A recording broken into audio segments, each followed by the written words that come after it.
হাই everyone, আজি হৈছে আমাৰ ছিকিমত লাষ্ট ডে।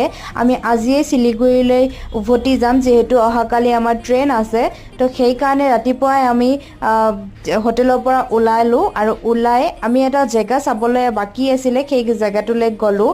আৰু সেই জেগাটোত এটা ৱাটাৰফল আছে যাৰ নাম হৈছে বঞ্জক্ৰী আৰু এখন সৰুকৈ পাৰ্কৰ নিচিনাকৈ বনাই থৈছে। আমি তালৈকে সকলোবোৰ গৈ অলপ সময় থাকিলোঁ। তাৰ পিছত আমি তাৰ পৰা ডাইৰেক্ট শিলিগুৰিলৈকে ওলাই দিলোঁ আৰু ৰাস্তাত ক'তো তেনেকৈ ৰখা নাই যিহেতু ৰাস্তাটো বহুতখিনি দীঘল হয়। আমাৰ গধূলি হৈ যাব আমি শিলিগুৰি পাওঁতে। আৰু এয়া হৈছে দাৰ্জিলিঙৰ মাজে মাজে আমি গাড়ীত গৈ আছোঁ ইমান ধুনীয়া পৰিৱেশত। আৰু শিলিগুৰি পাই তাতে হোটেলত আমাৰ লাগেজবিলাক থৈ আমি এয়া টেম্পুত ওলাই আহিছোঁ হংকং মাৰ্কেটলৈ, যিহেতু অলপ বজাৰ কৰিব আছিলে। তাতে বাৰু মোৰ একেবাৰে ভিডিঅ' কৰা নহ'লে। তাৰে পিছতে আমি তাৰে ওচৰতে থকা ইস্কন মন্দিৰত আহিলোঁ। চ' আজিলৈ এইখিনিয়ে আছিলে। নেক্সট ভিডিঅ'ত লগ পাই আছোঁ।